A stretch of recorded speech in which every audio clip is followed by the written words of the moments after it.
It's the leader. He's the wizard. He's forcing the mouth open. Well, stop him. Kill him or something. My dagger is gone. You kill him. Not me. It's bad luck to kill a wizard. Wait. There's a better way to take care of a wizard. Hello, everybody. It's time for another episode of As Garfield Intended. So today we're going to we start out talking a little bit about this new kind of expansion for old school, inspired by the players, which is pretty cool. The Thunderwolves are putting that together, and but most of the issue or the episode is going to be talking about green cards. My favorite thing to do in Magic: tap a forest, play a green spell. Man, that's green wizard. That's my roots for sure. So we talk just a lot of random different ways to play them. We're kind of looking at our upcoming event at the Battle for Ohio, but in general, I think it's a good discussion about green and some of the options, and to get people thinking about brewing. So I hope you guys enjoy it. This episode is brought to you by Birchit Bulk Basement. We buy your bulk commons in any volume and pay pennies on the dollar. We're currently buying truckloads or larger of old school, new school, middle school, high school, college, community college, modern, pre-modern, postmodern, tiny liters, and gate crash. We're paying $6 for 1,000 pounds of cards, or $20 for 3,000 pounds of cards. If everyone you know said no, then let us say, hell yes. Back up the U-Haul. Birchit Bulk Basement, the god junk of Magic the Gathering. There are a couple. We want to check them out? Yeah, I didn't know they had spoilers. Yeah, I do want to see the spoilers. There's a couple. Let's see. A couple cards revealed. Let's see what this green one is. Oh, maybe. Sacrifice an artifact or enchantment in play when Vines of Absorption is cast.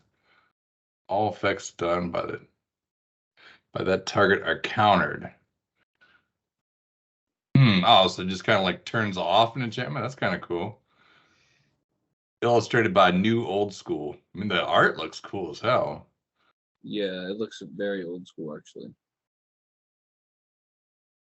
Yeah, this is kind of an improved Wheel of Fortune. Both players can discard their hand if they do draw cards equal to the damage done to target player this turn. Oh, dang, that could be kind of wild. That seems really broken. And I don't know, double red makes it less good in Underworld Dreams, I guess. Yeah, I mean, yeah, you like double bolt somebody, then discard your hand, draw 6, I guess, for 4. I don't know.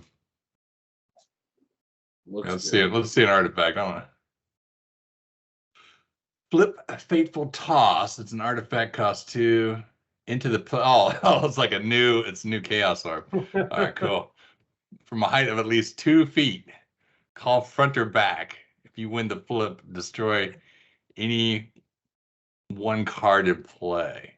Wow, that's cool. How did they do that artwork? Look at that art, man. That is pretty sweet. Like the Chaos Orb on the coin there. Yeah. It's got to flip it from 2 feet, and you got to control if it's going to land heads or tails. So, all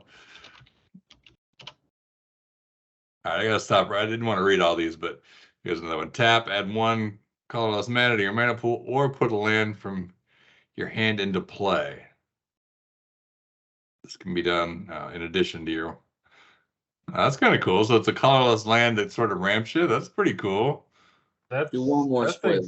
I need one more. That thing's busted. Bad Omen. Black and 1.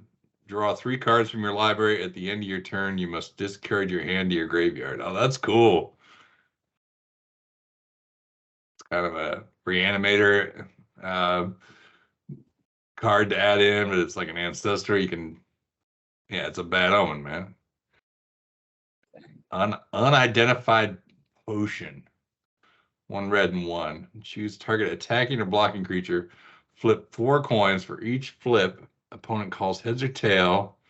Each flip that ends in your favor, the chosen target gets +1, +0 until end of turn. Otherwise, it gets -0, -1. Oh, cool, man. Yeah, this will be fun as hell. I don't want to go through all these. I'm sure we can talk about this later, but the entire set will be revealed March 25th through the 26th. Yeah, they got awesome art on them. They look really well done. So the back is very cool. Wow. New old school fan made content, not for sale. Yeah, you said it was $60, or I guess we shouldn't mention that on the podcast because I I don't cease and desist or whatever. Are tens of follow. I mean, there's honestly nothing. I think Yeah, there's more newer games that are bigger ripoffs than this. What was yeah, the other true. Magic game that had tap symbol and everything on it? And it was like total scam. This is not even for sale. Yeah. Like, and yeah, it looks like they're going to be doing an actual event, which would be fun as hell. But I got to get to Canada and things like that. So, um, oh, look at this! All right, 2 black and 2 flying 2/4. Tap Alpha Scavenger to remove a card in the graveyard from the game. If a creature is removed that way, put a +1 counter on Alpha Scavenger. Dang, man. 3/5. It just starts eating away. Oh, that's cool. It's like a weird scavenging ooze. Yeah. I've always thought vultures are the most heavy metal animal ever. So that is actually really cool. Yeah, he gets There you fatter go. every time he eats something from a graveyard. Just eating only dead, like rotting corpses. Yeah, that's a sweet black card there. Yeah, that's pretty metal.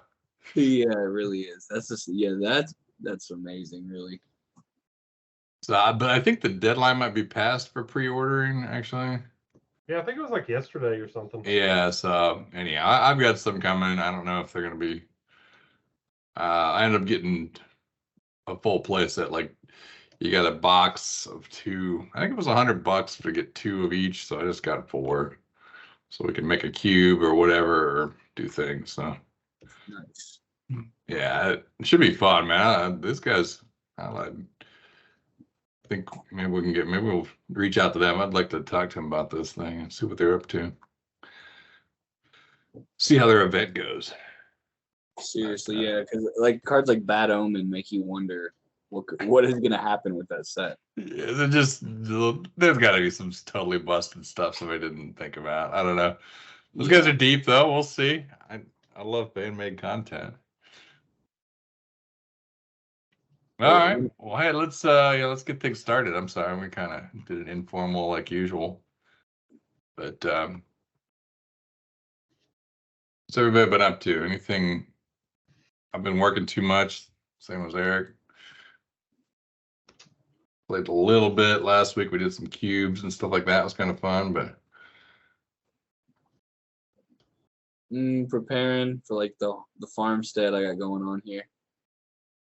Doing a lot of like chickens and vegetables and stuff. So that's what I'm doing. yeah, you got a full farm going over there. When do you get your chickens? You actually in a couple days or 14-day, 2 weeks, yeah. oh, man, big day. Okay. 11 days. 11 days? Yeah. Yeah. 17 or 18 chickens? 13. Oh, the lucky 13. The baker's dozen of chickens. Good call. Yeah. Calendar invite's all screwed up. Let me see if I can. There we go.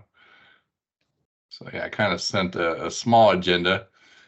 So yeah, I've been getting ready for the Battle for Ohio. Got all kinds of stuff going on. I got some little wooden coins I've been stamping. I got the Wheel of Fortune built. It took me forever to balance that thing because it's like, I don't know, every time I do it, like then it would never land on drink or it was only on something. So I had to like peel them off and then reposition them and cut thicker pieces of wood. And I tried to get it even. It's still a little sketchy, but maybe we'll lay it back. But I don't know, it comes up on a little bit of everything now. So we got an actual real Wheel of Fortune to play.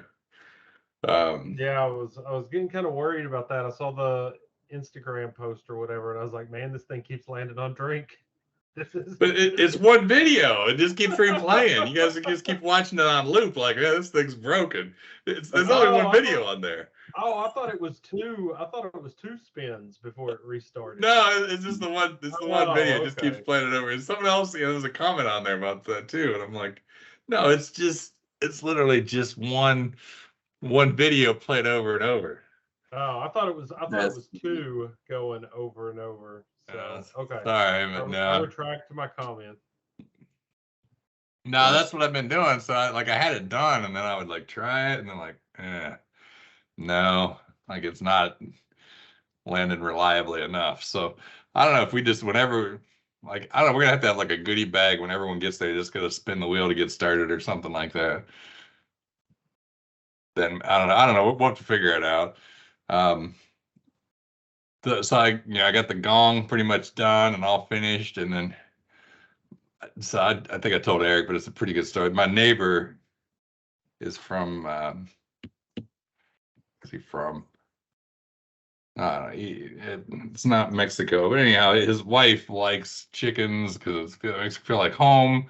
So the chickens were fine. Then they got a rooster, and that bastard cock-a-doodle-doos every 10 seconds for 16 hours out of the day. He just from the time sun's up until it goes down, it drive you insane. And I'm like, how do I get this freaking rooster to shut up? Because everything else, my house, so I was out there the other day, and it was just peaceful, and he just wouldn't shut up. So I took the big gong and I just aimed the thing towards the rooster. When he crowed, I smacked that gong as hard as I could, and he stopped it. And then 3 minutes later, he did it again, and I wailed on it a second time, and he never crowed the rest of the day. So I silenced him. He's terrified of the gong, which he should be. So, but then I accidentally knocked it over because I was doing stuff out there, so I had to re-glue it and fix it, and I'm still trying to patch it up a little bit. But it was still worth it to get an afternoon of peace and quiet out there. So anyway, rooster, they're like, this one, they like the noise you said. It reminds her of home.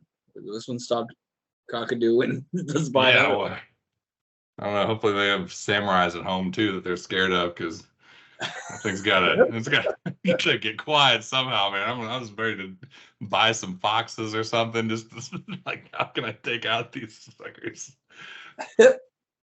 So I got the my Mirage Block cubes done. Get it all sleeved up, so it's an 8-person cube. And I think the Urza's block is just about done. I got a couple high-end cards I got to go through on my pre-modern stuff, but I got those, and I need to sort them up into boxes. So a lot of those cubes done. So, I don't know. I've been busy with stuff, just not really getting any magic done. All those magic stuff's taking my time. Like Jason just bought. Would you buy 150,000 cards today? Oh yeah. Yeah, that's going to be my next project. You want to sponsor this podcast, Jason? You can put a shout out that you'll buy everyone's massive bulk collections. Yeah, there you go. If you Jason's bulk emporium. Yeah, if you got a bunch of bulk, you can send it to me because I'm a glutton for punishment. I mean, that was insane. I kind of want to show that picture, but it's on my phone. If you're how many cards can you fit in the back of your car? Yeah. Well, it was funny because I put all those cards in the back, and I didn't really think about how much magic cards weigh. So after the fact, I got home and realized that was 600 pounds worth of magic cards in the back of that truck. And I looked at what the rear axle weight limit was on that thing, and it was 1,000 pounds or something. So I think the maximum is probably about 300,000 magic cards. It's probably the maximum that I can. Wow. Imagine you break the axle in your car. That's a baller move. I was sitting there thinking about it. I was just thinking magic cards, just blowing a tire on the interstate, car flips over, magic cards just fucking everywhere. But they're home, safe and sound. Should be fun. It's gonna be fun going through them because it's a bunch of old stuff. So can't wait. Yeah, here I'll share on the screen for those that are interested, but it looks like a freaking And when the cops bust those people with like giant boxes of cash or drugs or something like that, yeah. Yeah, yeah. I mean, it's pretty much is, but yeah, it's fun. I mean, I just take them and I'll go through them. So like when you're paying, so this is the thing. You can buy like a, let's say you buy like a Black Lotus, right? Like an unlimited Black Lotus. It's $10,000, whatever, and you buy it for a good deal. Let's say you buy it for like 7 grand, 8 grand, whatever's a good deal that you can get one from. And then you eventually sell it. And after like your fees and all that kind of stuff, and you got to pay taxes and all this stuff, what you might make like $1,500 or something like that off of it, maybe $2,000, whatever. Well, or you can just buy massive quantities of bulk and you're paying like less than half a penny per card. And then you just kind of sort through it a little bit. Even if you sell it to a buy list for 7 cents, you've 14 times your money on each card. It just takes time. So the best money I've ever made selling Magic cards has been buying bulk, bar none. I mean, that makes sense. I just don't want to do it. No, it's not super fun.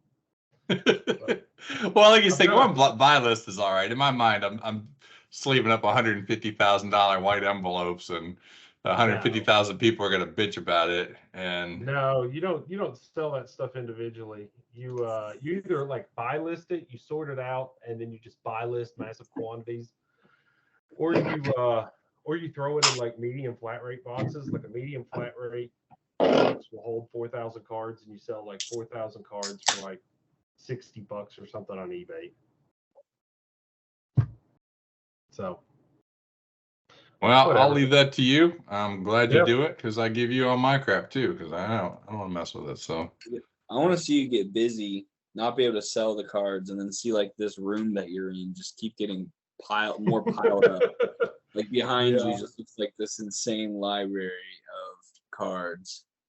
Yeah. Well, over on this side of the wall, back there, it used to just be boxes and boxes and boxes full of cards. But I took at the end of last year, I took a serious stab at knocking the quantity of bulk down, and so I sold probably, I don't know, 500,000 bulk cards, and you know, now we're at a manageable level, and I can build it back up. I came up with a question on this. So, any advice for us to tell our wives when they complain about the size of our collection? How have you pulled this off? How did you pull this off? Because my collection is like 1/100th of this, and it's always a problem.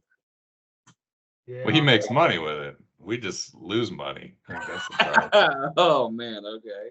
Or well, we just invest. We don't ever sell it. Yeah.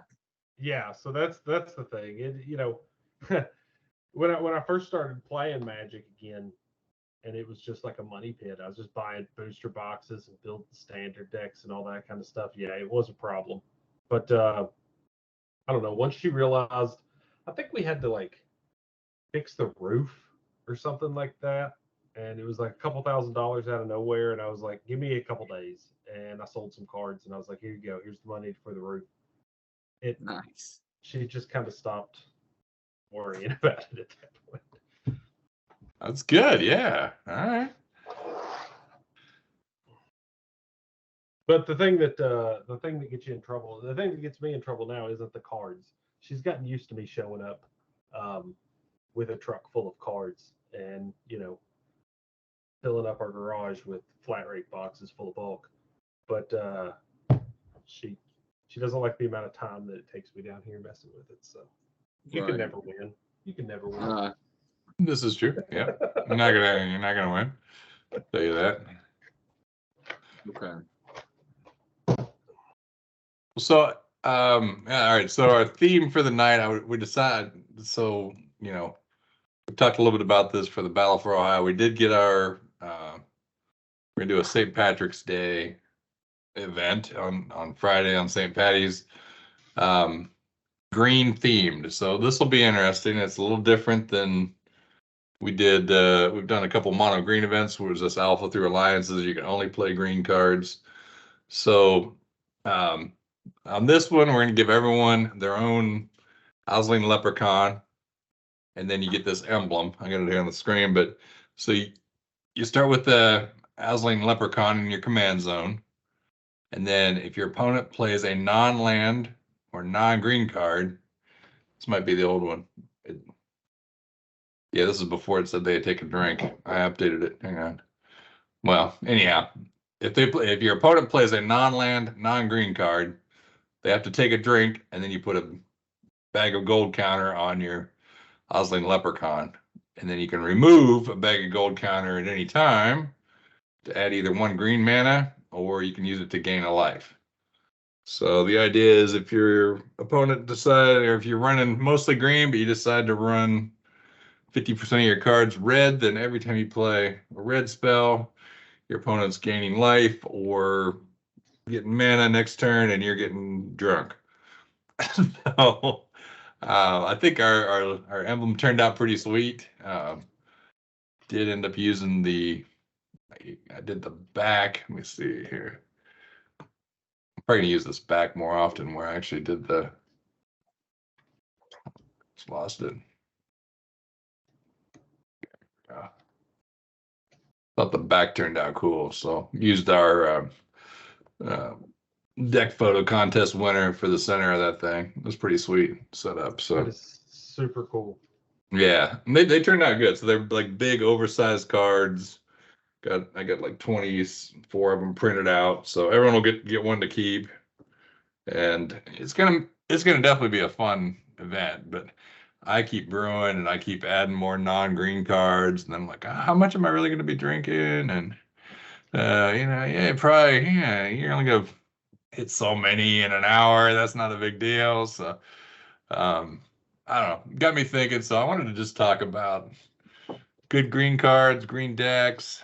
I mean, we could talk about the event, but maybe before we get into the splashing, just what do you guys think are some of the best just green cards if you're running like a base green deck in EC old school, you know, mostly green. Eric, you got a lot of experience with it. What are some of the heavy hitters that work really well? First, I'm thinking, what do you guys think about just having the leprechaun in your command zone? Just having a creature you can cast all the time. Yeah, it gets more expensive. Yeah. I guess And because of that, I mean, the first card I think right away is Pendlehaven is the best card. And I think I would say that without the leprechaun in the command zone is Pendlehaven is the best green card.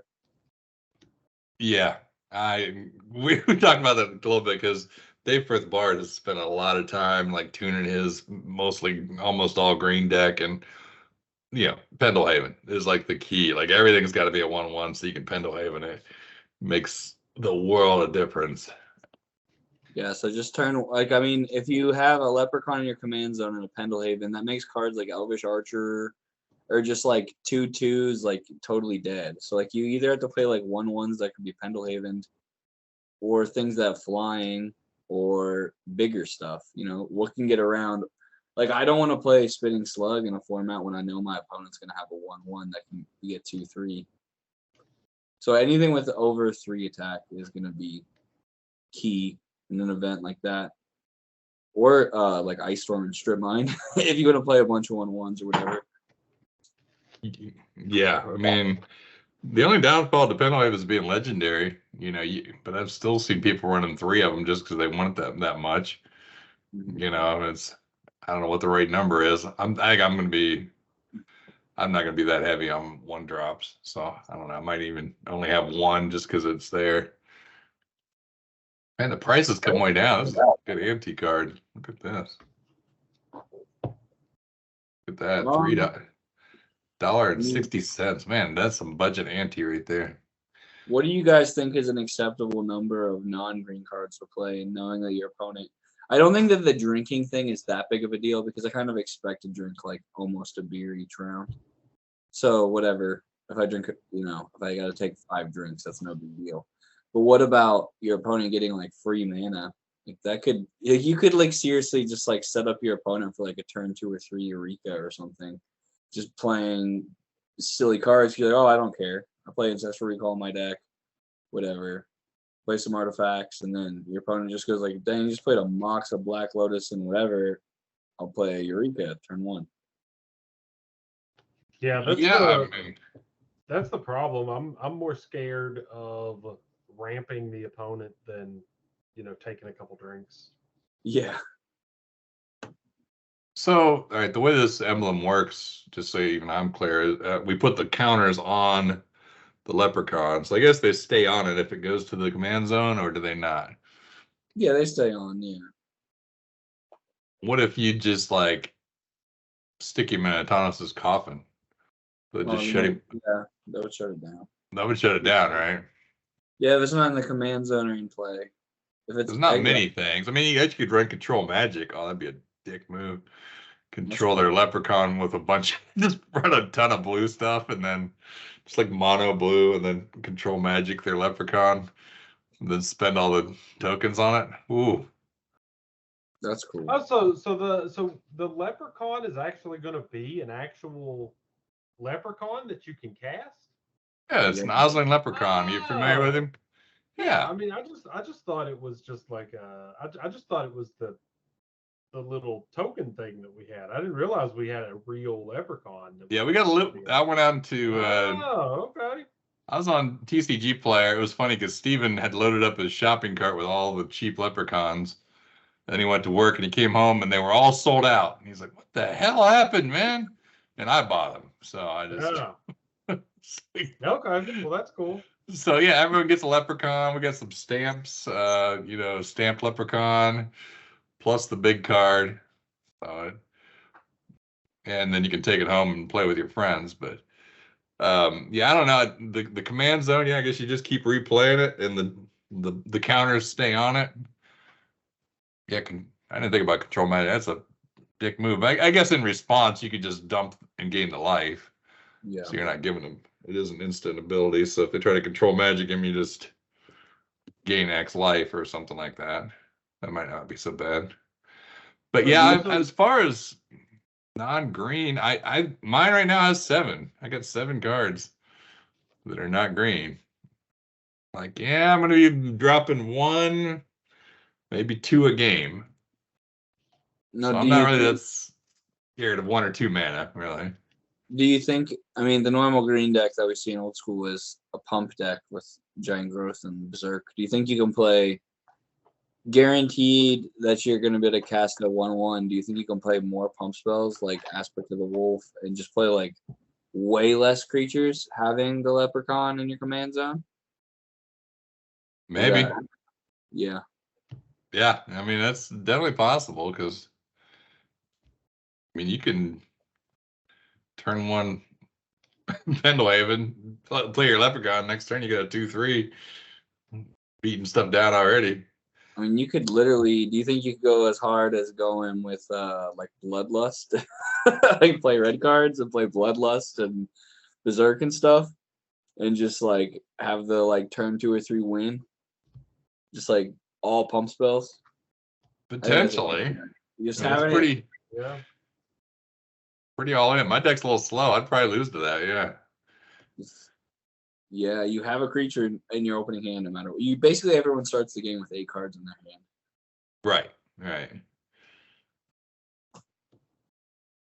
Yeah, I mean, I've been thinking about what I'm going to do for the mono green. I wanted to do some kind of like mono green control-y type build, but it's gonna have a lot of artifacts in it. So I was like, that's not a good idea. Yeah, artifacts they also count. So yeah. Yep. That's what I was looking at today. I'm like, I get an extra Mox, Mox Emerald. I'm like, not worth it. I don't know. Yeah. Honestly, I think I'm just gonna just grab that Forest Walk deck and go back to town with it. I mean. Oh, good. I can crush you with that. Cool. Yeah. I'm kind of expecting that this turn, so I'm ready for that option. So what about this? What about just a mono green burn deck? So you've got You could run Stormseeker, Wanderlust, Hurricane, Cyclone. Yeah, there's a bunch of just green burn. You got to kind of get ahead of them. But what else was there? I mean, there's a few other things even that you could. I don't know if there's a full deck there. Stormseeker is a damn good card. When that thing goes off and you're not expecting it, you're just taking 6 or. Doesn't it cost a bunch of mana though? Isn't it like 4 mana or something like that? Seeker?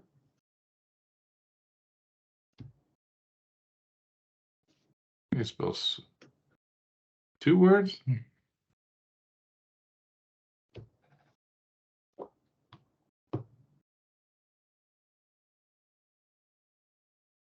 So it's green and 3.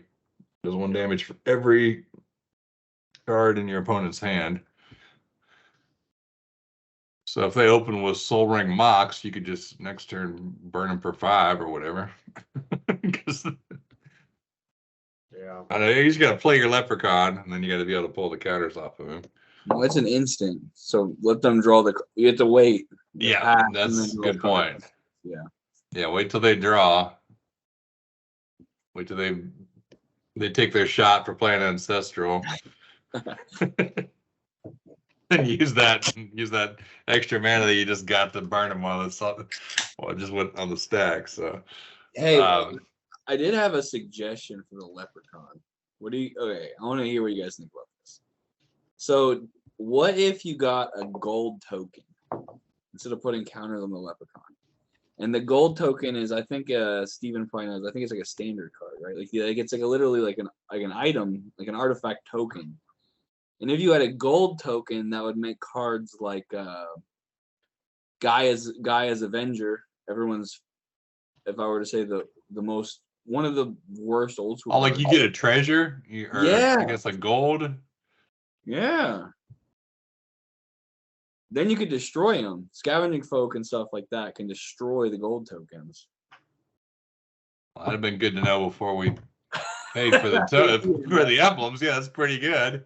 You ordered them already. Okay, yeah. Damn good idea. Too bad they're already printed. Yeah. It would have been cool to. I mean, I feel like there's some things you could do, like Atog, right? Like you get all these gold, and then like, yeah. I mean, I don't know. Yeah, sorry, I'm late to the party, but. Well, that's all right. What did Oh yeah, because it's a new thing. We don't even care about gold tokens. Yeah, no, that is a hell of an idea, though. I do like that. Looks like there's some cool gold tokens too. Yeah, Steven he made a stamp that was like the St. Patrick's Day event or something. I'm like, you mean St. Asling Day? And he's like, shit, I just hit order. So I was like he had just ordered it, and we'd had the St. Asling's Day event, which might have been more fun. I mean, Cyclone is a cool ass card too. You guys ever mess with that thing? Oh yeah, very crazy card. Mm-hmm.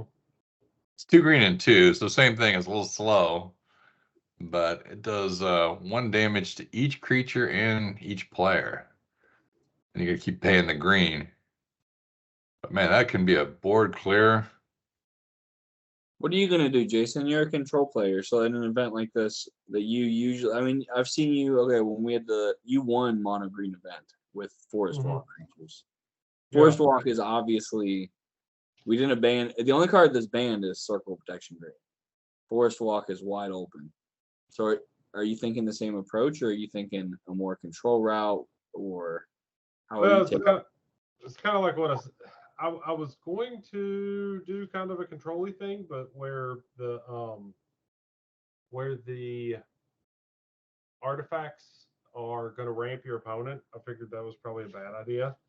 So I haven't really settled in on what I'm going to do.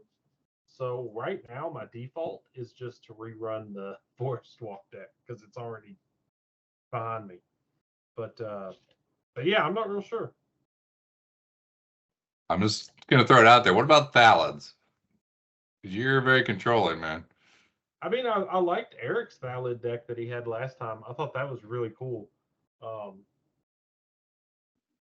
I was thinking maybe something with like phthalids, not so many like fogs, but just like the phthalids to just make a bunch of blockers, and then what is it, Elvish Farmer to That was the best. just to gain life, and then like Hurricane and If Biff and like all that stuff that like dual sources of damage, things that kill both of you. So you can get ahead and then just like burn people with Hurricane or something. But I don't know. I've got a few theories on like a good way to play a green control deck. One, I think this is the most simple version. I think is just that like Wall of Brambles is a crazy underplayed card. The card's pretty nuts. A 2/3 wall that regenerates really kills a lot of stuff. I think it's kind of an underplayed card in general. And I mean, there's not much else to say about that. It's just a good wall. A wall that regenerates is pretty sweet. But what do you think, Jason, about Maze of Ith, Ley Druid, and Instill Energy? I mean, that's like pretty gross. Like you can Maze of Ith 2 things, 3 things. Yeah. Like it just keeps growing where it's like, and then you can also make your Mishra's Factory like huge because you can like activate it, give it +1 to an assembly worker. Now activate Ley Druid to make it +3 to an assembly worker. If you have an Instill Energy or second Ley Druid, you can do it again. Just make these like huge assembly workers. Yeah, I mean that's really cool. I don't know. I worry that you have to have like a land, which there's plenty of land destruction at old school, and then you have to have a creature with an enchantment on it all at the same time. And that And you creature can also play Candelabra. You can't play, so you have 8 Ley Druids, I guess. I thought about just running my straight alpha deck because I got, Ley Druids and Force of Natures, and you just ramp them out quick. I mean, Wild Growth, but yeah, you can get burned out hard with you Wild Growth and then just get strip mined or whatever. But if you don't, man, you can win really fast. And that's the thing. I've got a lot of alpha green cards, but yeah, I couldn't decide. It's definitely going to be interesting this time around, seeing what happens, because just the threat of having off-color cards in the mono green event makes it pretty interesting. So what do you think of Elvish Hunter, Mr. Control Player? So green and 1, target creature does not untap during its controller's next untap phase. So for 2, you can kind of keep something tapped down. I mean, she's pretty badass. That's a rock star if I ever saw one. I think she has 2 belly buttons. What the hell? I guess that's her 6-pack. But built different. yeah, I don't see it played much, but I feel like in this kind of event, when you get your big forest walk creature with Aspect of the Wolf on it, and then you just can't attack with it again unless they're running Rabid Wombat or something. I've been doing so much with Rabid Wombat, he just does not work very well. I wished he would. Took my Wombat deck apart. I mean, I don't know. Maybe this is okay. I just I don't know. Icy Manipulator is just kind of better, right? Yeah, but it's not green. Right. It's not green, so okay, you got to take a drink. And it's a 1/1 that you can pump with Pendelhaven. So, how about the Thelonite Druid? He's kind of cool. So, I like Thelonite Druid. Yeah, sack a creature and turn all your forest into 2/3 creatures. Now, can they attack the turn they become creatures? Mm-hmm. Yeah. So you can really kind of. Yeah, as long as they were on your. Yeah, like you had them out there, or on whatever. Your side. So. Yeah. So I mean, I feel like Instill Energy has a place to do some work. And this might be it, man. Just out of nowhere, it's drop him Instill Energy, and that still takes what 3, 4. I think that takes 6. Yeah, you gotta hope your Leprechaun's got a pack of gold on his back but you could spring that out of nowhere. What do you guys think is the worst green card in old school? You mean the wood elemental, or are you talking something worse than that? I don't know. Okay, true. Not wood elemental. I don't know what I think. Yeah, wood elemental is pretty bad. But what's the worst card to play? I don't want to play that. You're gonna play wood elemental? Oof, jeez. Not just the worst card. Like make it work. Yeah, can you make? Yeah, I think Cocoon is like one of the worst freaking cards that I was like, man, if I could kill somebody with a Cocoon, that would be badass. Or camouflage. So I tried to get real quick tangent, but I tried to get this playmat made for Jonathan because he was the wood elemental champion, and they wouldn't print it because of copyright. So I ended up with this one, which I thought was a decent. It's not as good. Hang on. But that's actually the wood elemental champion playmat. That's all I could get since I had to have original art. But I mean, that's pretty cool. I think it's a pretty cool mat. But like, if you want your original mat printed, send it to me. I'll get it printed for you. I like that art because the people aren't attacking the wood elemental anymore. The Right. original wood elemental art is like 1,000 people stabbing it. Yes. All right. Cocoon. What about camouflage? Camouflage is better than. I can't even remember what that does. You can swap creatures being blocked with camouflage. Yeah, you make everything. Let's see if I can find the. Oh, it's confusing as shit. I've never really played it. So you rearrange your attacking creatures and place them face down, revealing which is which after defense is chosen. So you attack with some random shit, and then you flip them over. And they don't know who's blocking what, and then you flip them back up. So I guess you throw in your cockatrice and your thicket basilisk or whatever, and you hope they block the right one. That card's good, dude. I mean, that's stealth, dude. Stealthy. Stealth. That card is cool. That's what a card game's all about, dude. Too many things don't go upside. There's not enough cards going upside down in Magic, dude. It's true. Is this thing? I thought, is this a common? What is camouflage? I think it's a rare. It's got to be an uncommon for $120. There's no way it's a rare. No, dude, you're on TCG Player, man. I mean, they're probably selling you 4th edition versions, but so go uncommon. Uncommon, yeah, okay. That's not a bad deal. $70 for a damaged one down there for an uncommon alpha. Yeah. Have you played? Hey, and there's always that small chance that damaged TCG Player cards are signed cards. This is true. They're ultra rare miscuts. Now, I've actually had a few times buying revised cards for our anti-format. I've gotten unlimited. That was pretty cool. 2 or 3 times. Oh yeah. I mean, half the people have no fucking clue about any of this stuff. Is Scarwood Hag worth jamming in there? I mean, he's a 1/1 that you can Pendlehaven for green and 1, but then for 4, Sideboard. You can give a creature Forest Walk, or you can take Forest Walk away from a creature. That's not a question, dude. It's how do you do it? Oh man, that card is super good. So good. If you know everyone's playing green, yeah, it's so good. Yeah. I mean, 4 green seems like a lot, but late games when people are going to try to swing in with the big Forest Walks and stuff like that, you shut the shit down.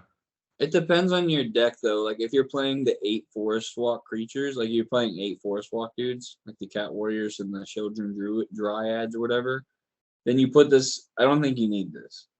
But if your deck is bigger, if you want to go big and you want to like this card just could Well, I'm most thinking for defense, not so much even attack. I mean, the fact that you tap it, so it's free. It doesn't cost anything to make a creature. So you just tap and creature loses Forest Walk. But again, I think that this format is like there's no medium. Like, are you aggressive? Okay. Are you combo with Eureka? Okay. Are you like slow as hell with Force of Nature? That's kind of the format. So this card is, if you're aggressive, you don't play this card. Yeah, I think I'm going to be a little defensive. I might. I mean, I've got Singing Trees in my deck, which kind of do the same thing to a better extent, but I don't know. Feels diverse. This is a card I think, Eric, if you want something to mess around with, is Yeah, that card's so Metamorphosis. good, man. That card's insane. It just feels like there should be more you can do with it, right? I mean, it's like you can just keep ramping stuff up. Yeah, and you in the show notes. I actually read the show notes today. You had for a second. It was a question mark. You said, "Do we talk about reincarnation?" That card seems kind of cool. Well, well, if you need to trigger something dying for reincarnation, you sacrifice metamorphosis, then reincarnate it back, whatever you sacrificed. I've always really liked that idea. Yeah, Yeah, I can't even Reincarnation- remember what reincarnation does. it's surprisingly fun and good, but it's an instant. And if a creature goes to the graveyard, you can bring a creature from your graveyard right into the play. So it's a green 1 instant. And so, yeah, you can metamorphose something little, get rid of your Scarwood Hag that you don't need, bring back your Force of Nature. And shout out to Edward Beard Jr. for doing the artwork with the most beards on this card. It is 3 people with massive beards. Yeah, that is a lot of beards, with Beard being the 4th one, right?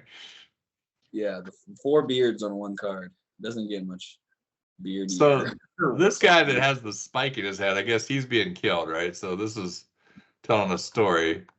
Yeah. The spike goes through this guy's head. He dies and then comes back as a werewolf. As a werelion.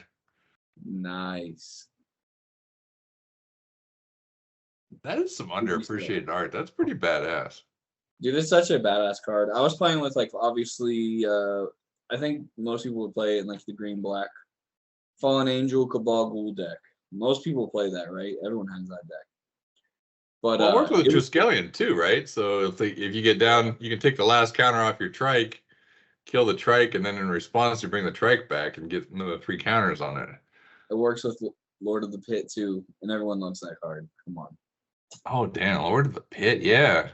It's awesome, dude. That card is so sweet.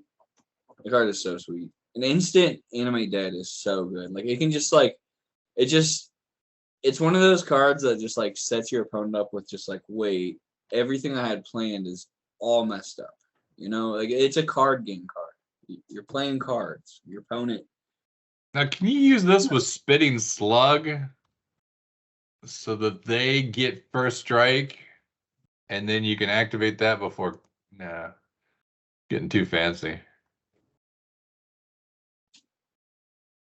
Nah, there's no. I was trying to think of a reason you'd want to. But you couldn't reanimate something and then still block, and block's already been chosen. So, but no, I think reincarnation and metamorphosis would be cool.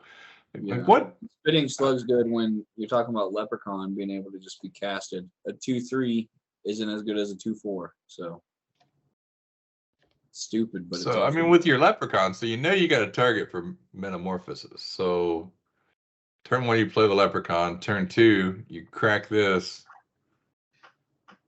and it gets you 2. I guess that doesn't mean anything. All right. Whirling Dervish. Okay, sweet.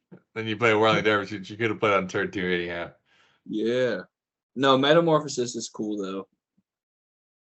I don't know if it's. I mean, I've always read that card so sweet. That was actually I think the second old school deck I ever made. It was like, oh, how do you get Shivan Dragon to play? That's the old school. You play Shivan Dragon.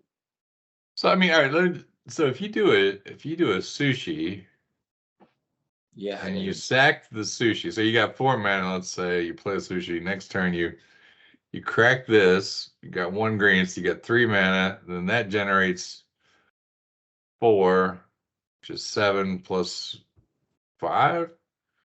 13 mana. Is that right? No, you would have.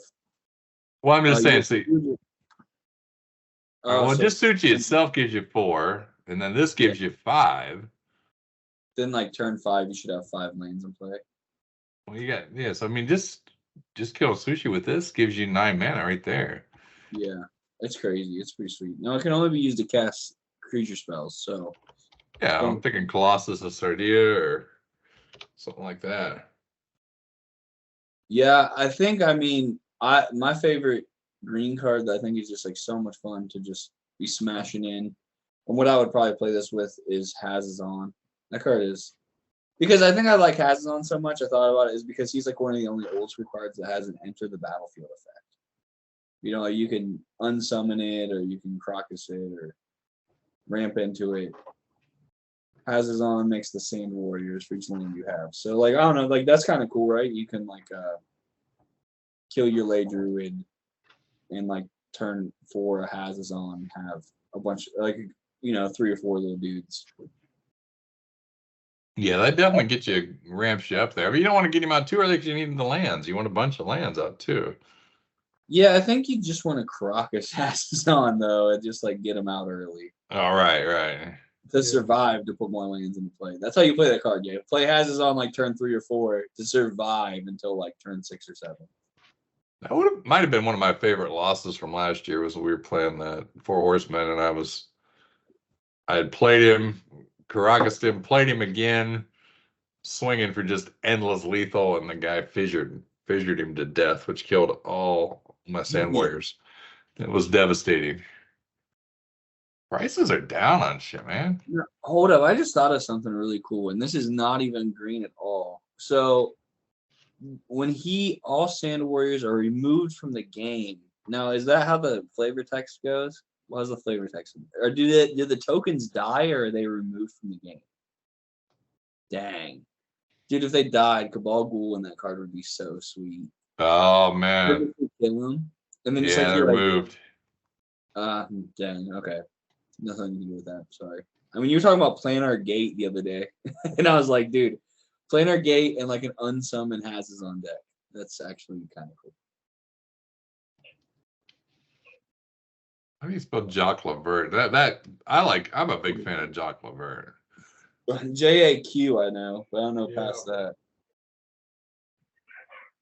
JAQUES?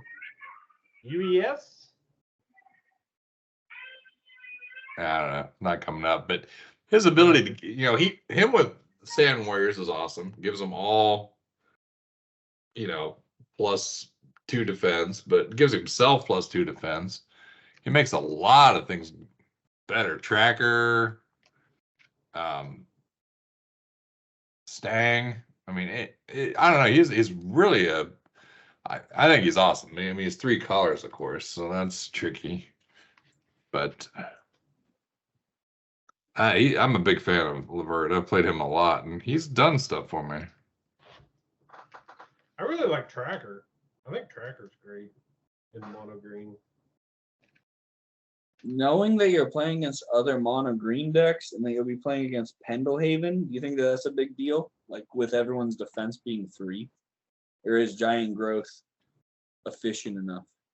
No, I mean I think with if you're playing Tracker, I think that you're also playing stuff to like pump him so that he can just be basically a removal spell every turn.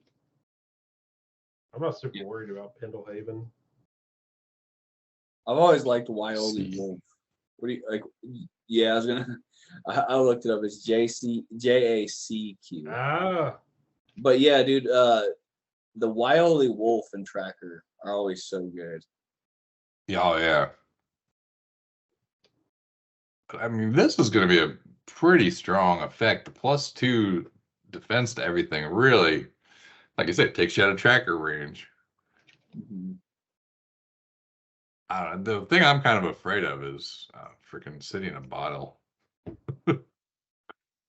There's so many good green cards from Legends, or from Arabian Nights, like always.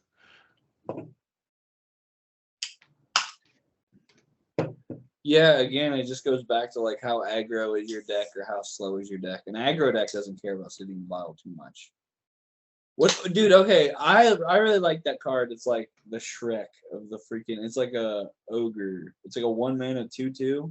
Everyone knows. Yeah. Yeah, everyone said the 1-mana 2/2. Everyone knows what I'm talking about. Yes, I don't know. It starts with a G. It's an ogre. Gazban Ogre. Is that card good? I mean, it's okay in some decks. Does it help? Okay, so since is Sylvan Library going to be in most decks, does it stop your opponent from drawing cards with Sylvan Library because they don't want to pay the 4 life? Maybe. I mean, possibly. Man, tried to be shortcutted. I think Gazban Ogre's decent. Maybe in all mono green, maybe it is pretty good actually. So you got a tail, I guess? Or no, that's his sword. Ogres don't have tails. Yeah, I don't know. He's got a massive ear. Yeah, that's his. You can see he goes around. This guy's got a beer gut, huge ears. This is my kind of dude. Dude, he is the Shrek. He's Shrek, dude. Yeah, he's Shrek. He is a super cool card. I mean, like, dude, imagine the deck of just like the best 1/1s and like a ton of pump with the guaranteed leprechaun. The ogre is pretty nasty. Ogre, wall of ice, Diamond Valley. Oh, dang. Like Kill a wall, life gain, stall them out. You can get the ogres in early, and then when you start to fall apart, you just start sacrificing them or crack them to the Manamorphous. The problem with the ogre is like, so it's really good if you get him turn 1. So like, but just think if you're down and you're like top decking or trying to get back into this game and you're drawing Gazban Ogres. And you're like, well. But I mean, they don't get it to your upkeep, so he has a blocker for a turn. Okay. I mean, you are right, but I think you for 1. I mean, he's better than Savannah Lion. I think you explained all of mono green with that. Jason. I mean, yeah, that's probably true. You're like behind. You're like, wow, I need an answer. And you're gonna draw a creature that doesn't do anything. Yeah, that happens. In other formats, so it obviously our minds are set on like we're gonna be playing this format where it rewards you for playing mono green. But in other formats, stuff like script sprites are super powerful because you're playing pump spells and you're playing giant growth and all that. And I think a big flaw against mono green is Serendipity. Like name one card in mono green that can get over a 3/4. It's Urnum. That's it.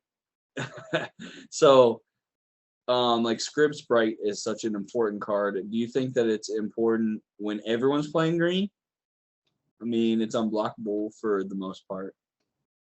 But like when I think of building mono green in a tournament setting that isn't a mono green setting, you had to play Script Sprite because you've got a bit of block or kill the Serendip. Yeah, I mean, I think I don't know. I think Script Sprites are still good in mono green. Dude, you're gonna run into more hurricanes, I feel like. But right. Yeah, no, but you're not gonna run into if biff. Do you think anyone's playing if biff? Because the thing about if biff is any player can pay the green to hurricane off his ability. Yeah, so he just like instant dies. That's true. So here's a possible deck if you wanted to splash a little blue. I always like this. It's Felon's Curse. Two green, enchantment. Blue creatures do not untap during their controller's untap phase. During his or her upkeep, a blue creature's controller might pay an additional blue to untap it. Each creature may be untapped this way once per turn. So what you do is you got to play this, and then you got to sleight of mind the blue to green. But they're not going to have the blue mana because it's a blue mana symbol. So you change the word, but you can't change the symbol. Mm-hmm. So you slide it and hack it, yeah. Yeah, so if you slide that to green, then green creatures don't untap unless you tap a blue mana. So it's like one of the only cards I know of that has like the word and the symbol. So I think it's slight, but whichever one changes the word. Yeah. See, and you could really wreck like if you were gonna do kind of that mono green burn I was talking about. Like now you're just shutting everything down, and then you could run. I don't know. You'd almost have to have icy to tap stuff down, though. What are the It's a green? lot to set up. Yeah. Um, What are the green hate cards? Like I know you got like Tsunami. Or no, not Tsunami. Acid Tsunami Rain. yeah, Acid Rain destroys forests, right? But what else? Yeah, so you could Acid Rain playing City of Brass and play Pendlehaven, and the Fallen Empires comes into play taps for a green or sack it to add double green. So you could build like the deck that plays no forest and plays Acid Rain. I mean, Am I a moron for never hearing of the artist Nini Thomas? I don't know. She's done quite a bit. Has she? Yeah, I've seen some other cards. All right, that's fine. None are coming to mind though. I just anyhow. Yeah, so Acid Rain could be pretty devastating with some Dingus Egg. Is it Untamed Wilds or something like that out of Legends? She did that one. There's actually a lot of dude, she's done some really cool. Mostly like all of her cards have wings. She did the Divine Transformation. Enchanted creature gets +2. Oh yeah, okay. That card rules. Oh dude, Greater Realm of Preservation. Again, a creature of course. Cop red, cop black, but has an angel. She does like angel artwork. So what about the person that just like brings some swamps with them and slams down is it life light? Not life lace. Yeah, the counter a green spell. Yeah. What's it called? Death Grip.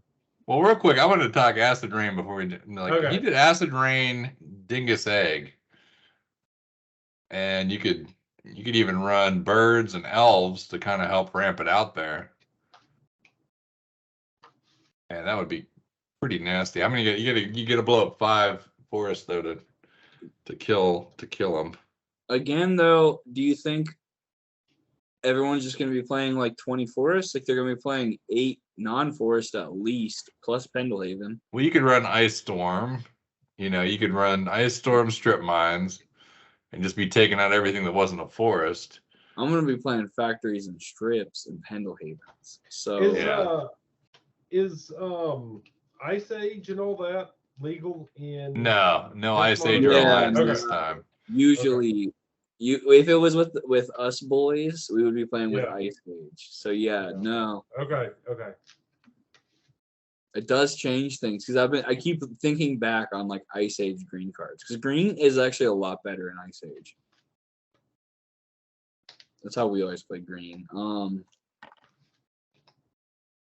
Yeah, Acid Rain's a sweet card. I don't know if it's worth it though. I mean, in a land destruction, like pure land hate deck, that's pretty cool. Yeah, I have a bad experience because I tried to run this. I overpaid apparently too because I remember paying like $150 for them. Now they're down to 105. But when the Beast of the Bay did the 1.5 and they banned all the dual lands, and I assumed everyone was going to be playing like mono colors.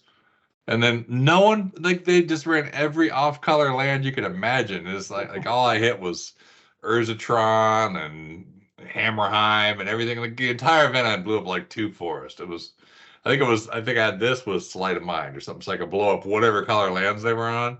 And nobody ran like mono basics. It was so annoying. I was so bummed out with myself. It was like this meta call that was a complete swing and a miss and just nothing. I might as well. 1 Stone Rain would have done better than 4 Acid Rain with Sleight of Mind, and I was in the hole like $300 to play that. But the only sideboard card to play that destroys all of one type of mana, it's not Tsunami. You would think destroy all islands, and it's not.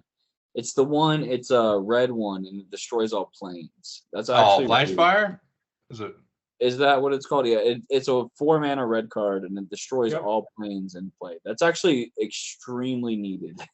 in a red deck.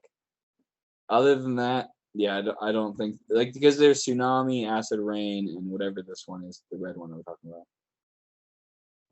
Yeah, Death Grip is pretty gnarly, dude. Like I would love to see, like this is kind of an ebb and hand card too, right? Because it's got like a hand on it with like it's a black card with a hand artwork.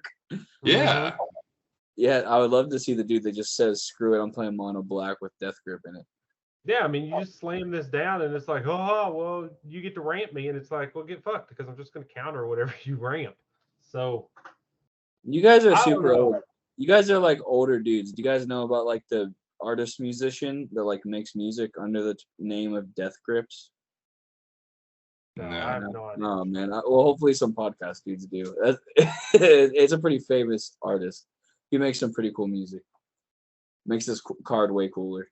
There's a pretty like sweet artist named Death Grips. Yeah, this card is nasty though.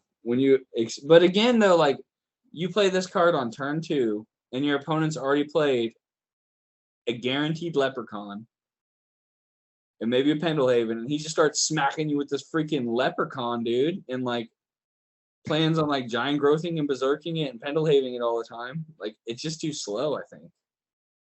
You might be right. Yeah. I mean, it is tough to jam it.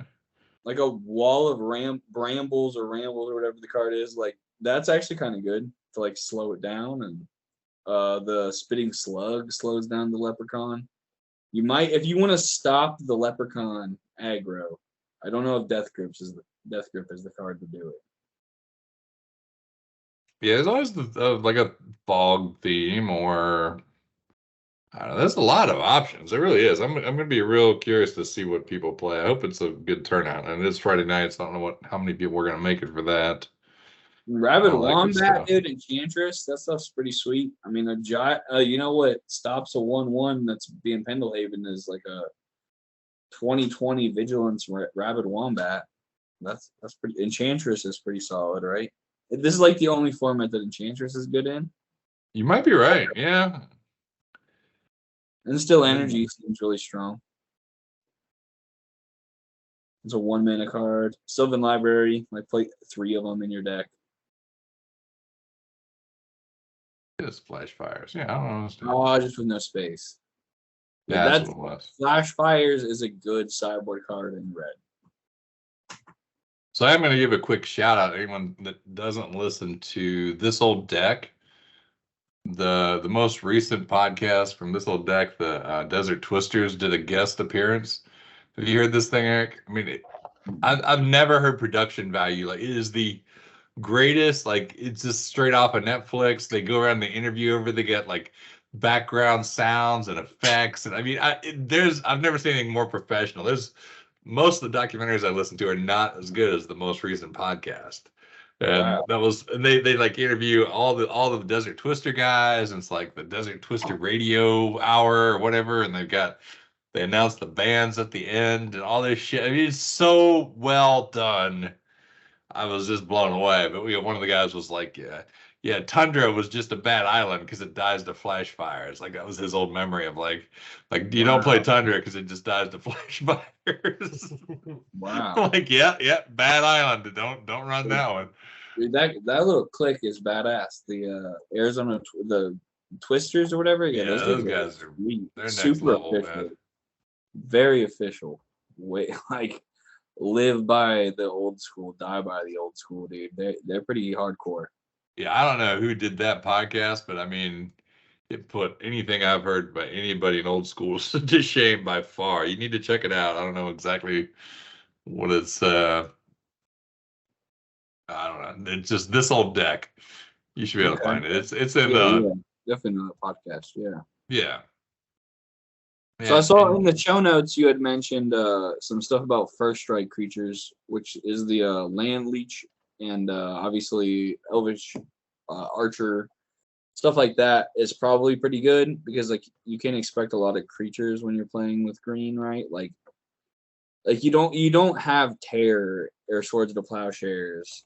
You've got one chaos orb, and usually that one chaos orb needs to be used to destroy, a creature that isn't like a Sarah Angel or a moat. like is what you're using if you're playing mono green. So, what do you guys think about first strike? I mean, it's pretty like necessary for mono green, right? You need to remove the forest walk, though. I guess that's where the hag comes in. If you can activate the hag and you have forest walk, then you're really like ah shit. Now my cat warrior can't do anything because you're gonna remove my forest walk and you're gonna first strike me to death. So I think you might be onto something. Um, I love. I was gonna talk about it anyhow, but aspect of the wolf. Yeah, I Uh, think that definitely makes it in the list of if you're playing to win with the leprechaun or with a forest walker flying scrib spray or whatever. Yeah, this an evasive creature, you're gonna want that aspect. Yeah, I mean this is makes me happy that I bought these in alpha back when I was screwing around for nothing. Um, Moderately played ones for $1,000. Dang. It's a But rare. yeah, so I mean it's a little slow. The power is as target creature's power and toughness are increased by wait. They changed it. Oh wow, that's alpha. Hang on. It's actually different in Yeah, just later go to like the versions. fourth edition. That's the most updated version. Yeah. Increases the power and toughness by half the number of force you control. No, that one's still. I thought it did power one and toughness less. Or am I thinking of Yeah, something else? you round down for the power and up for the toughness. Yeah, it says that. Yeah. Yeah, round down for the. Okay, there you go. Yeah. So, but I mean, I'm always trying to make Enchantress work, so it does kind of help keep Enchantress alive sometimes. But with first strike creatures or freaking birds of paradise, I mean, you can slap this thing on all kinds of stuff, and and then you just kind of chill. That's what I did when we played mono green in the woods. I ran all the elephants, elephant graveyard, and then aspect of the wolf and all forest. And I had some big freaking regenerating yeah, elephants. That was kind of cool. It did its thing. How's War Mammoth when you don't have to fight against a lot of lightning bolts? Is that card good? Like it's a 3/3 with trample. Was That's it not good a with more lightning bolts? yeah, it's true. Because Yeah, now that's my alpha deck. Is I play like War Mammoth with Howl from Beyond. yeah, 3/3 trample, and you could run elephant Oh, graveyard to keep them alive because they are elephants. Mm-hmm. Then you throw an aspect of the wolf on that thing, and he's 5/6/6 or something, 5/6 trample regenerator. I mean, that is a force to be dealt with. no one's playing Urnham, right? Like the Forest Walk is too hard. Maybe you It's do. pretty I don't know. ballsy. I mean, you could just Like go is earn this, them and orc this and is, just all in, balls out. War At Mammoth that is point, the you might as well Friday just play night mono red Urnham. goblins, I think. Yeah, War Mammoth is the Friday night. War Mammoth is Friday night Urnham, dude. Like this card is one of my favorite. Like, dude, a mammoth is like the most sweetest creature to ever walk the earth. All Elephants my can't get friends, cancer. all my friends tell me about this podcast. I don't. Same thing with you. I don't listen to Joe Rogan. Everyone thinks I do because I like all this like holistic I shit. know. I get that But a lot. everyone's like, dude, have you heard the new Joe Rogan? But I guess this dude went to Alaska and got like a frozen mammoth and ate it recently. Like a dude like in this year, like 2023, ate mammoth meat. Asshole. They could have used that DNA and No, brought the species back. no, I would do the same. What a legend. Come on. Dude, dude, if you have the chance to, dude, mammoths are badass. No, I think they are bringing back the mammoth. I don't know. Yeah, I made I read an article where they're talking about or well, they're in the process of bringing back like these big woolly mammoths and stuff, and badass. having them up in the like Arctic and everything because apparently the way I understand it, what's happening is those things were essential to pack down all of the ice to keep everything like Yeah, packed down, and because they're not regenerative there, farming. yeah, Yeah. because they're not there anymore, it's causing like all of the layers of like ice that builds up to not be like I don't know, dense enough to stay together. So they're like, yeah, fuck it. We could come up with some technological solution, or we can just clone a bunch of woolly mammoths. So the ice caps won't melt if the mammoths walk on the ice and make it like more dense ice. I mean, one way or the other, right? Either they'll make the ice dense, or they'll take over the world, and we won't have to worry about it either. So I don't know what I like more way or about the this other. world. Mammoths walking to save from global warming or Magic the Gathering. Like, what's cooler? I don't know, dude. Old school Magic. Well, if they bring back the actual war mammoth and reenact the scene in real life, you're kind of checking both boxes, right? But Like, dude, you're I gonna don't know, see like the a war real life. mammoth baby in the background, and I mean, can you Dude. imagine, like, as the war mammoth is barreling through your house, like, what's going to be on your mind? It's going to be, oh shit, somebody just berserked that war mammoth, and then yeah, it's just going to be over, you know? It's gonna make me bummed that I'm not bigger than a 3-3. I feel like I'm kind of like I'm like a 4-5 in real life. I feel like war mammoth should be like a 6-6, dude. They screwed up on that power and toughness, dude. that is one of those things where it's like yeah.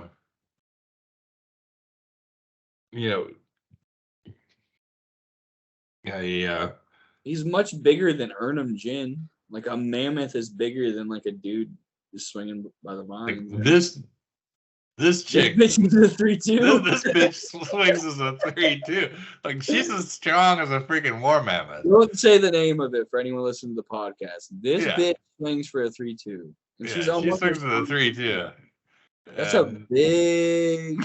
Nah, maybe she is as big as a war mammoth. I don't know. Yeah, I mean, she looks like she could take a war mammoth. War mammoth should have been a little bigger. Yeah, mammoths are sweet though. That was a good like 3-minute segment of like, yo, everyone loves mammoths. All right, how about a freaking? I mean, the goddamn clay statue. How big is this thing? I guess Yeah, but Thanos it's a made it. wizard that like is putting like all of his mana into it. He's got to spend the mana to regenerate it, right? So he's like keeping it alive. You know, he's putting all his resources into the statue. And he's got like glowing balls or something there. You can see he's like Yeah, dude, his balls are his balls light glowing. up at night. So maybe he's as good as a mammoth. Big statue, dude. Yeah. All the creatures with 3 attack. Jeez. Yeah, war mammoth should have probably been a 4-4.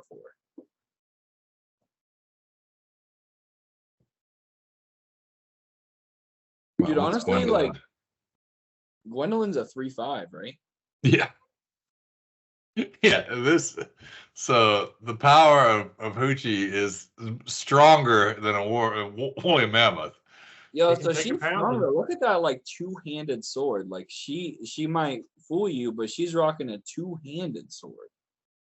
Is that hers or is that? Yeah, that's hers. She got Oh, that big helmet. She's like talking to the land tax dude. He's like a rich fat dude. She's actually a barbaric, like badass. She got her big old helmet and massive sword laying next to her. Don't let her fool you. That's the problem, is you already did. You let her fool you. Yeah, that's she got in my head. That's how she does it. Yeah, that's what she's doing right there. She got in your head. Now, Gwendolyn. She looks like Beavis, though, right? She does look like Beavis. Yo, she does. Just like Beavis, dude. Wow. Gwendolyn. Wow, she's laughing in her head like, I got the land. Sword. He said sword. Yeah, wow. No, you can't let Gwendolyn fool you, though. I mean, you see her right next to her. She's got the huge sword, bigger than the Sarah Angel sword. Yeah, I was just, I mean, real quick, I'm going to tell you, I do love how the land tax guy as a leprechaun turned out. Yo, yeah, that's great. It's got the big bag of gold. I was proud of that Photoshop work. Hair's a little funky, but yeah, that's the way it's almost should have been. His hair is like the same color as the beard. Yeah, that took a little work. I had to Photoshop that.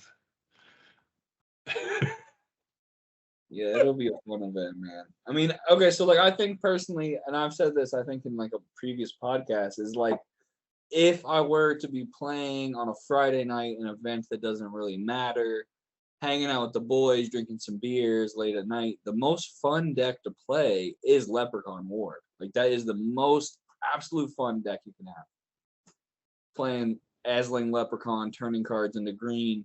So this is an entire event built around fun, and Right, but I mean that. So when you do that, you've got Circle of Protection green. You're running Force of Natures, right? So you can sometimes I don't know. I've definitely because that way you can protect against the damage or whatever. Because you got the cop greens. yeah. I've gotten to a point where Pendelhaven's so good that I don't even think you need it really. But yeah, I haven't played it recently. Sometimes I just usually play Sarah Angel. Yeah, I tried running Leprechaun, but that was really early. That was like one of my first old school decks, and I didn't really know what I was doing. Yeah. Didn't do very well with it. Took that to Eternal Weekend and just kind of got stomped. You get white though, so you get like disenchanted swords. So that's pretty cool. Yeah, I probably didn't run enough of those. Yeah. Yeah. All right, since we're running along, I was looking for some cool green art. There's a lot of freaking cool green art, though. Honestly, I just was digging the Cat Warriors. I do love their hats. They got two suns in the sky. I don't know where the hell they're from. The Legends pillar. They're on top of the Legends pillar, just hanging out, dude. Oh, they're on top of the emblem that makes Legends. Yeah, you're right. Yeah. It's This actually I think is it's weird, like you the other day were mentioning it. I think this is my most memorable art, oddly enough, because for whatever reason, I'm probably like 5. No, I was probably like 3. And you were really into Magic at the time, and I had this card. I don't know why, but this was like, and I think that this is the cover of a book that you can get also. Yeah, I think you might be right. Yeah. And yeah, this artwork has stuck with me hard. I remember being like 3 years old, like, dude, cheetahs don't just run fast; they also have big swords. I mean, you ever seen a goatee do that though? Curl up. I mean, That's with product. Yeah, he's got some product in there. Yeah, He's a I mean, legend, you could dude. draw. You could strategically place a dick on this, and you'd have pretty What? good. I don't think I would do a dick. I think I would just do a big ball sack hanging out from underneath of these. Not the dick, just It the almost balls looks like there is dripping a out. dick, though. Like if leopards didn't have tails, it almost looks like dick. I mean, it kind of looks like that. The poor guy in the front's being forced over, and the dude in the back's like looking behind him, like, is anybody looking? No. Okay, we're clear. You just add a bonus dick with the double sun too, just like one more for fun. Do I have any? So we do have a dick of the week. Let's see. Jason lost this one in ante. That was pretty good. Order of the Yellow Dick. Spent a lot of time on that. Wait, what's this say right here? Protection from white. Oh, that's just my name. Oh, okay. All right. Yeah. What's your guys' favorite green artwork?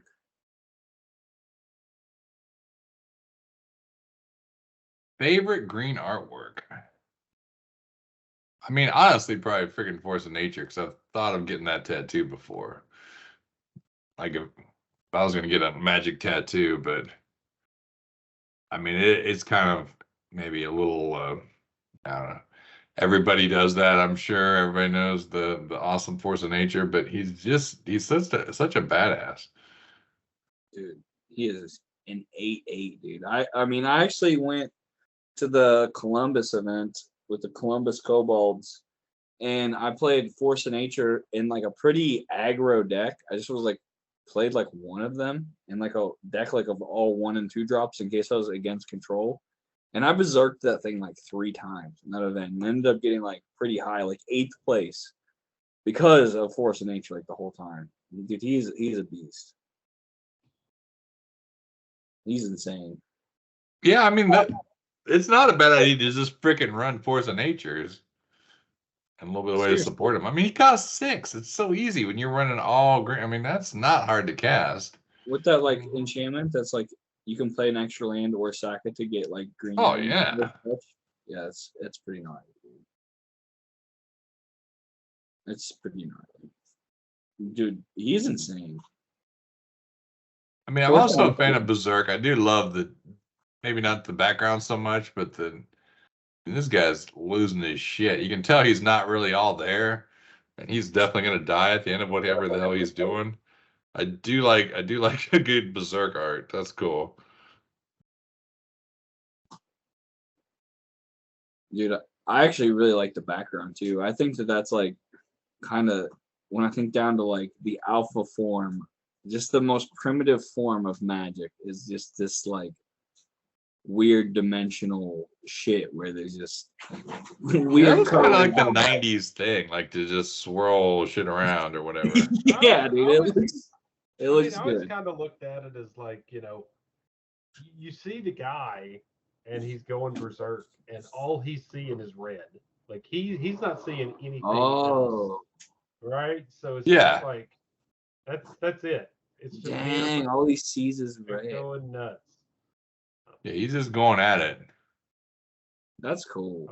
And then when he dies, that turns into a Mox Jet. It's the same background. That's cool. I like Berserk. I've got a special place with Berserk. I remember when I was a kid, we went to the beach, and my mom gave me some money to like buy souvenirs for like family members and stuff like that. And so I was walking around, and I went into a comic book shop. I bought a Berserk with my souvenir money that I was supposed to. Nice. So, how much did it cost? I think it was like $20, $30, something like that back then. Like, it was banned, wasn't it? Do what? Wasn't it banned? I don't think so. It wasn't banned on my front porch. Nice. But yeah, card prices were weird back then. Like things that are worth like a nickel now were like $20. Yeah, Berserk's still mine. Yeah. I love the art of Gaius Touch. It's a Mark Poole, but I'm not exactly sure what the rose is all about. But I mean, that thing's terrifying, and he's like making love to a tree, kind of. Yeah, like his head and arm is connected to that tree. Yeah, it's like I assume that doesn't really make sense that his fingers are coming around this way. See how they go that way? You're right. That's cool. Little messed up. Well, I don't know, like roots just go like crazy ways. I think he's turning like a swamp into like a forest or something. Oh, that's cool. He's turning like dead land into green. That's cool. That's why the rose is like growing. And yeah, look in the background. You can see like all that, like all the like he's making love to all those trees. There's like 5 trees back there. He's like, oh yeah, that's his feet are making love to all the trees. Guy gets around. This dude loves the Grateful Dead. Because that tree he's holding on to is deader than hell.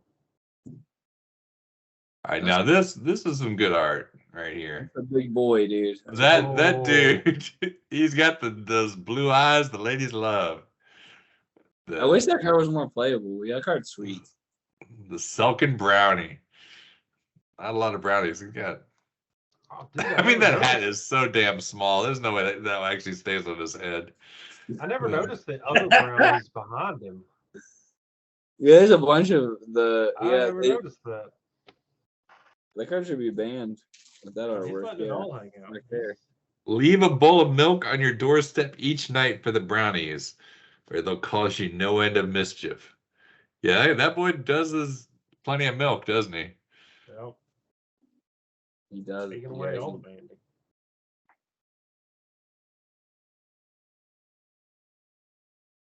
I can go on with art all night, man. I love. Yeah, there's some real good one. There's some real good artwork for sure, especially in green, dude. I kind of feel like, I don't know, all these mono green events we play, and I'd never see enough Gaia's Liege. That guy's like the epitome of mono green. That's And funny because I said this was the one of the worst green cards because I've played it before. I can't ever get it past like a 2. No, 3. this is Gay's Avenger. He's saying Gay's Liege. Oh, Gay's oh, Avenger, yeah, is only worth anything because of, I think, Commander or something like that. But yeah, Avenger. Gaia's Liege is definitely interesting. Actually, you say that. Okay, this is the 6-mana card. So, Jason, in the first Concordant Crossroads, I played 4 Gaia's Liege. really, You got second place and you got first. So now because it's good when your opponent plays Forest. yeah. Yeah, so I played 4 of these. I didn't play Force of Nature. I just played. The only creatures I played were this card, and I played the Cockatrice. Okay. I think this card is good when you know your opponent's playing Forest for sure. Right. This could actually be pretty sweet in this event because people will get cute and they'll try to splash a color. And you just make that land a forest, and they'll never be able to get their damn lightning bolt off or their fireball. They can't channel fireball because you keep turning their mountain into a forest. No, you just turn the tropical islands into a forest. Yeah, they're just trying to splash blue cards. Yeah, that's cool. That's really cool. Yeah, I like how he has those horns and his hair just doesn't even go around him or anything. It just like right through it. Yeah. Didn't even really try that hard. He just looks like a normal guy. He looks like a guy that you'd see like with a 6-pack at the gas station, just like hanging out. Yeah. But who knew? Yeah, I don't trust that guy. He's not a Gaia's normal Liege. guy. You don't trust him? He looks trustworthy. I feel like he's Yeah. like fixing my roof or maybe delivering a stove or something. Dude, that On the dude. side of the road hitchhiking, I'd give him a ride. No, I don't trust that dude. He's gonna try to turn my lands into forest, dude. I need a couple mountains and a couple islands. Dude. I don't trust that dude.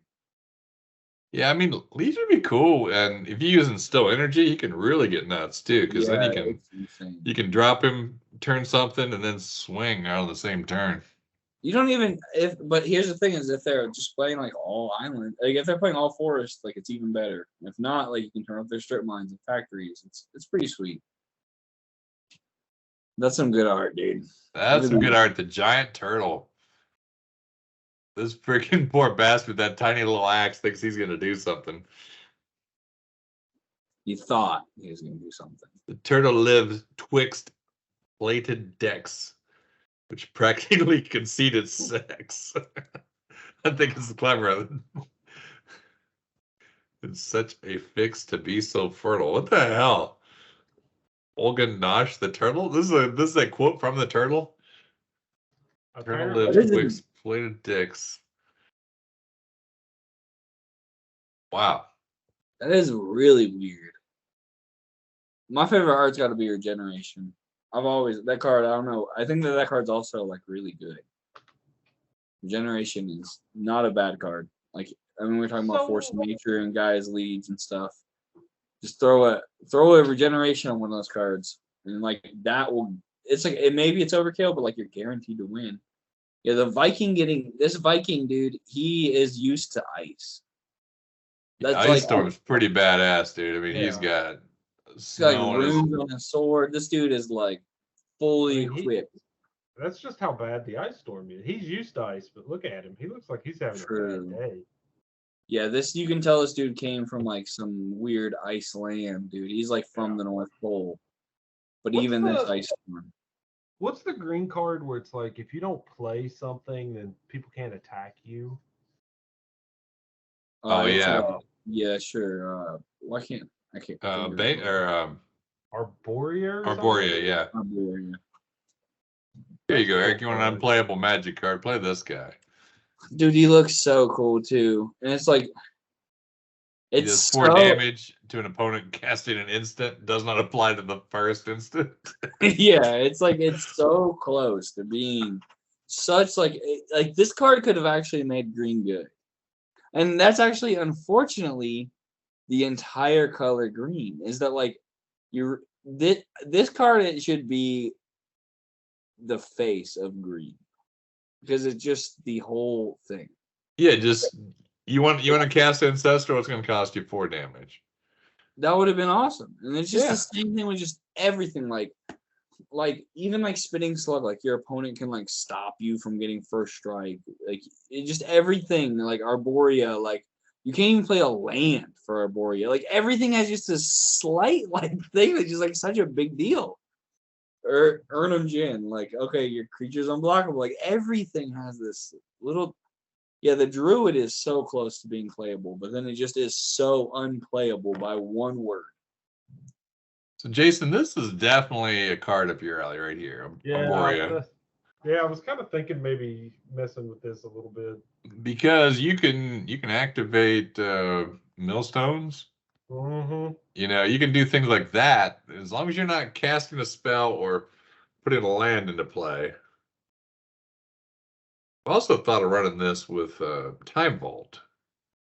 So once you got it active, you can activate Time Vault, get an extra turn on the stack, then do all your shit, play your land, play your spell, take your next turn, don't do anything on that turn. And it kind of gets it like it's kind of this. I always feel like that's a good thing. I just haven't tried it, but Arborea Time Vault. The other thing I don't like about Arborea is an enchant world. And I think with all the concordant crossroads and things like that, they'll probably be running around. That's about the only one. No one's going to run the one where you play with your hands revealed, Revelation or whatever. I don't think they're going to run that.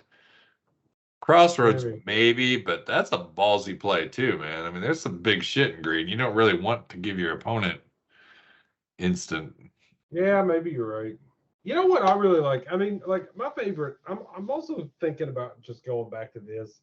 The deck that won me the first time was or the card that won it for me the last time. The first time was Master of the Hunt. I fucking love that card. So and I thought about a Mana Flare. Like if I was going to splash just a little bit of red. I think you passed him. Oh, I passed him? Sorry. Yeah, on the left. Keep going, keep going, keep going. There he is. There he is. Yeah, so I keep wanting to run him with Mana Flare and Candelabras and just go to town, but I mean you don't have to go that hard. But if you're gonna splash a little bit of red, you could definitely run a Mana Flare and Fireball.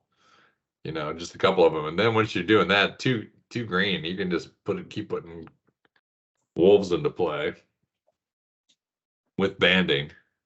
Yeah, that was actually I thought this like an hour ago. It's getting late. Is banding good? Like the Wolves of the Hunt, or not Wolves of the Hunt? The just OG Timberwolf. Yeah, like is banding pretty good when you have to get over your opponent's bigger monster? I don't know, but is that guy his leash? Totally.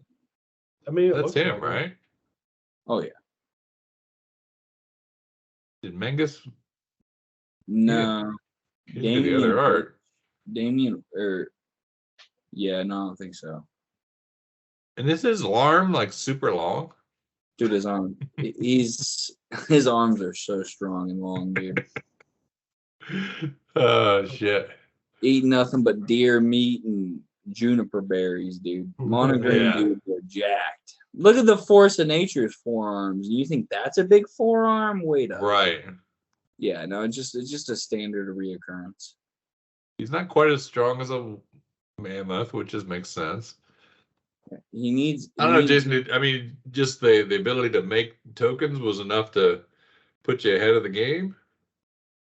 Oh yeah, this was my win condition during the first Concordant Crossroads. It was Master of the Hunt. I think there was one game I had like 27 wolf tokens or something like that.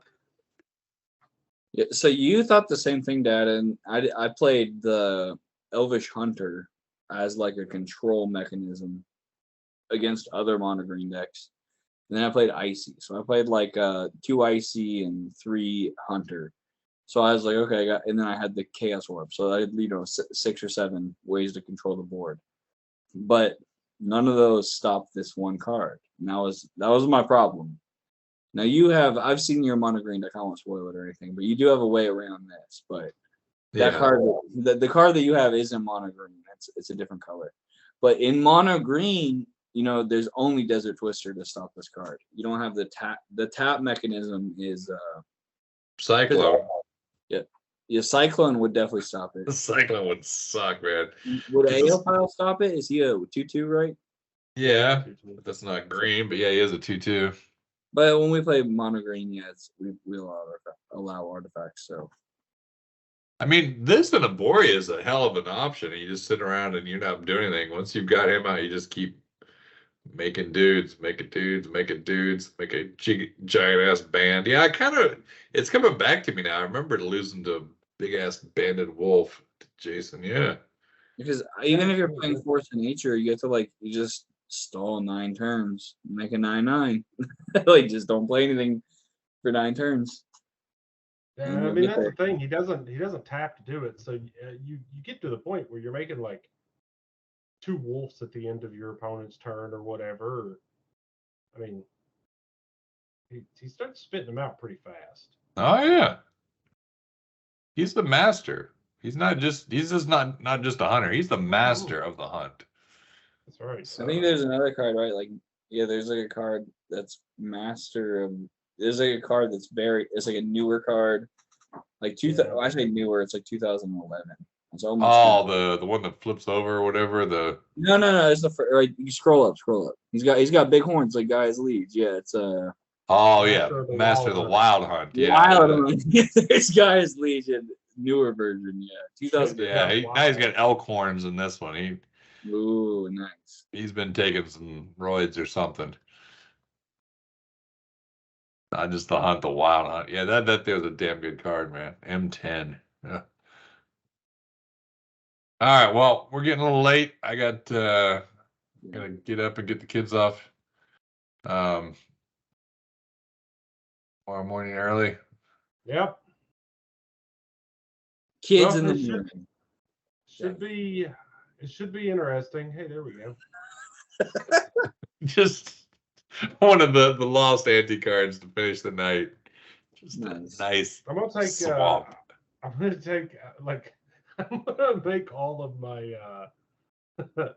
lands in my anti decks just that. It's like that's all every land. Just every land is a giant pink dick.